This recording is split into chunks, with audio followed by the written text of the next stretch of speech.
Bobukela emakhaya ngibingelela igama uDlozi wakamsibi kuMkhondo TV. Okuthi sila ephunzini ke eholweni lapha kunomcimbi khona ke wamatshitshi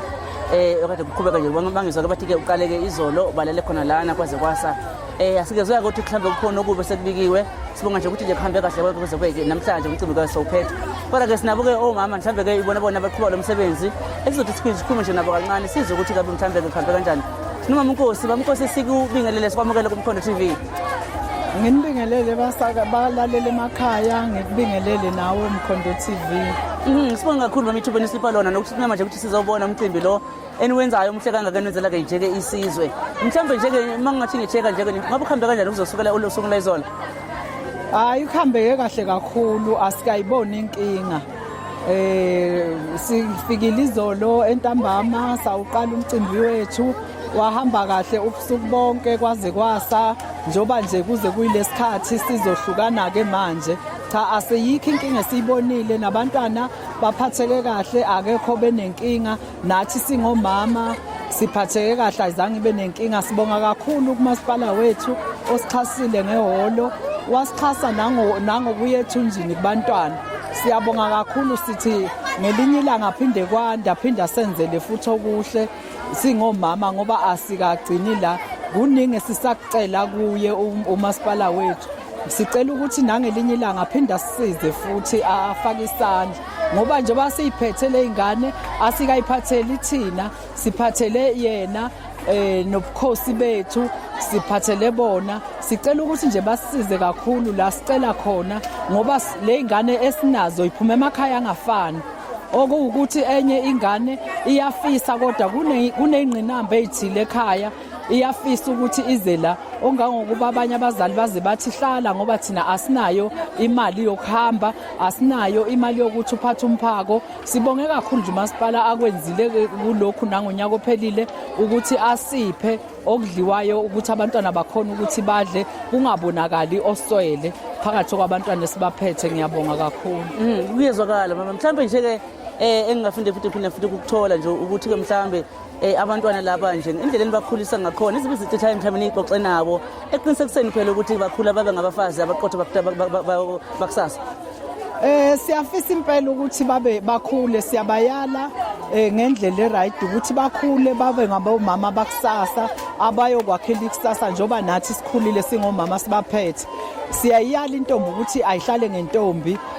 sifisa ukuthi bangene emshadweni bayintombi into baphelele ziqhamuke ke lezo zinto eziqhamukayo ngoba kuyenzeka siyahamba nababanye endleleni basale kodwa kungesisi isifiso sethu thina bomama sibaphethe kungasisi isifiso somzali ekhaya siyathemba kodwa ukuthi ngelinye ilanga kuyobe lokuqhubeka sinazo nentombi ezindala ezizokhuluma kwamanje eseyikhulile impela zilapha kule minyaka bazozisho bona kodwa nje sibonga kona ukuthi nabo labantwana laba bayiphathile baqhubeke kahle nje bebeyisimele isimo sasekhaya kungasho ukuthi ngoba emakhaya kuntekenteke hayi ngcono ngijikele eceleni azange bakwenze lokho baqhubekile nje kahle baze bafika esikhathini sokuthi bangabe bayamula. Ngiyabonga. Cha kuyezwakala mama mhlambe umama uzakhuluma na mhlambe uma zamabili amathathu njengobeka.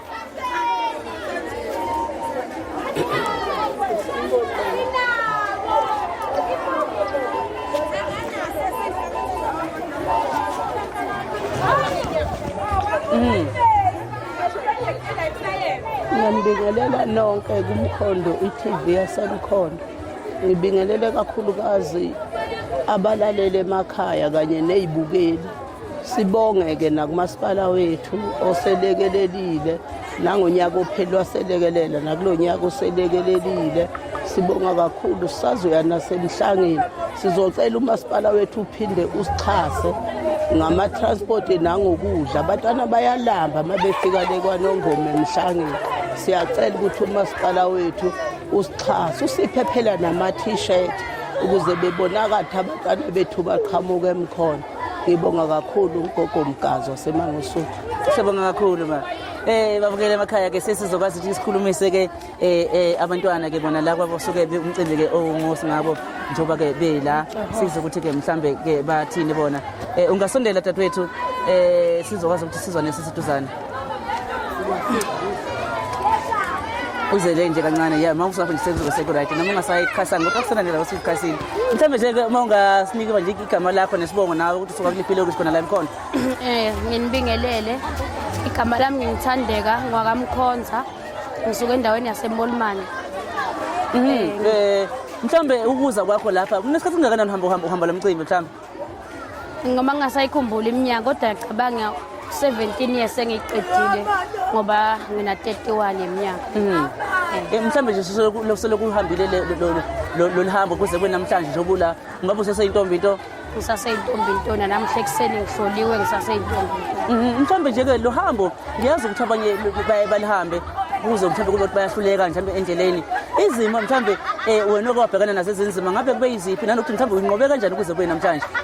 izimo engibhekana nazo isimo sasekhaya mhlawumbe ukuthi akumele ufoste ekhaya mabengenayo imali yamukela ukuthi abanayo imali imicimbi yafika iphinde indlulo sengaba khona nezimo abantu bayasikhuluma la ngaphandle bathi asiwa amatshitshi baze bakhombe ukuthi simosheke kuphi nakuphi kodwa nje izimo esibhekane nazo futhi yiko kwenza ukuthi siqine ezilongu mabe sikhuluma yiko kungenze mina ukuthi ngize ngifike kule minyaka enguyo ngoba ngesikhathi bebakhuluma bengifuna ukuprova ukuthi lento yobutshitshi ikhona futhi hayi ukuthi ngifostiwe ngiyele ziningi kakhulu izimo kwabanye abantwana mhlambe nje ke abasakhula nabasazongena mhlawumbe lo mcimbi bezoqala ukuvunyelwa nabasebaphakathi uyazi nabo kukhona obunye umzimba mhlawumbe ngekwabala bonke manje ukubanikeza nje ke mhlawumbe nje ukuthi udolo uqine ekuthenini nibambe nize nifike lapha niyakhona ungathini kubona ngathi nje kokuqala amatshitsha wahloniphe omama basiphethe ahloniphe emakhaya ngoba inhlonipho kumele iqale ekhaya before iza kulabo mama bangahluphi omama benze konke okufanele kwenziwe badede kakhulu ebafaneni baqhubeke bafunde ngoba yona imfundo ebalekile sibonga ukuthi dadewethu ake sizwe udadewethu omunye ngapha ukuthi uthini yena neJehova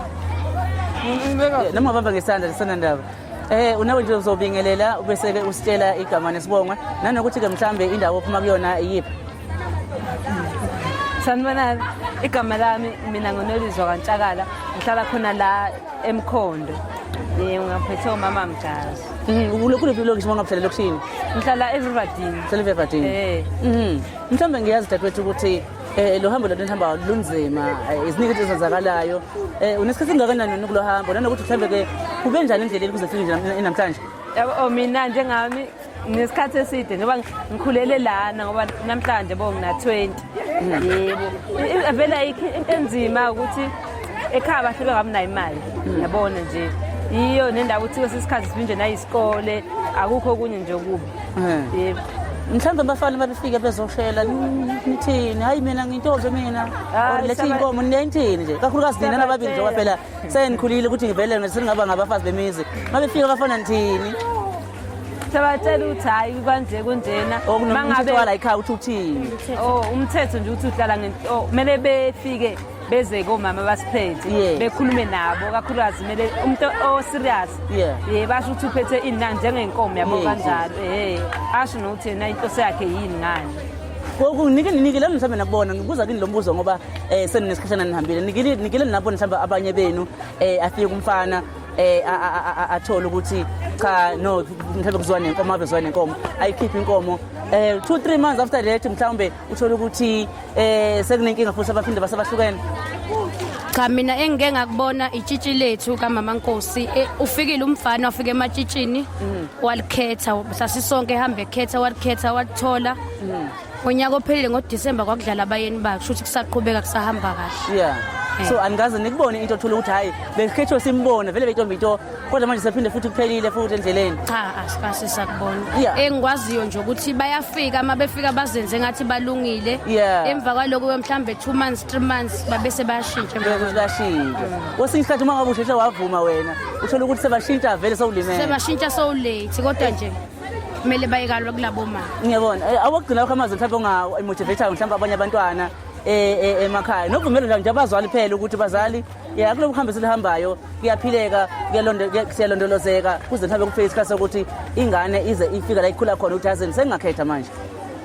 mina ngamazwi ami ukuthi ingane ayiphathe kahle lalela abazali into enkulu kakhulu ukuthi-ke isikole umuntu afunde abe ney'nto zakhe yabo azokwazi ukuthi-ke kuyimele noma ngamthola leyo muntu leyo mfana loyo ofuna ukumlobola emenzeni kodwa abe nakho kwakhe azokwazi ukuthi uma kuney'ngqinamba ey'qhamukayo endleleni nginakho kwami. Okugcina nje unikeza wena lo mbuzo ey'mfundisweni abanifundisa zona la bayanifundisa yini ukuthi bantu abami umazi ngoba nina kakhulukazi njengawe na-31 uma ngabe bayafundisana ukuthi ngoba manje wena usungakhetha isoko noma benini uma sekwenzeka isoko salukhethile-ke yilena nalela indlela ofuneka uyiphathe ngayo ekudlalelwaneni lobo bukhona noma ngabe masekuwumende sekuwumende uyiphatha kanje emendweni kuyenzeka banifundise ngalezi zinto lezi ukuthi yazini bakuprepare ukuthi abona manje besiprepare ukuthi kube kukhulu ingane la manje nayingane seyisashile sizoba ngumfazi ebufazini manje sesigilungiselela lokho bayakwenza yini engathi abakwenzi kakhulu engathi bakwenza mangabe sowufikile nalelo soka sebakhuluma nani nobabili ngisho ukuthi bakwenza lapho hayi cha no kuyezwakala mhlawumbe khona kunye seniphetha nje ke sesiqede sengiphetha ngithi ngibonga kakhulu kuma sibonga singamatshitshi sibonga kakhulu kumasipala kuma meya aqhubeka angadina ngoba la ngoSeptember siyemhlangeni siyadinga usizo lwakhe aqhubeke siyabonga kakhulu. Ngiyazi ukuthi akusiwe umeya enicela kuye uxhaso nabo somabhizinisi abakhona kwi-local angithi nabo somabhizinisi abakhona ukusiza ngoba siyasokola ngama transport iyadura kuya kaNongoma. Siyabonga kakhulu bafowethu. Siyabonga. Thank you.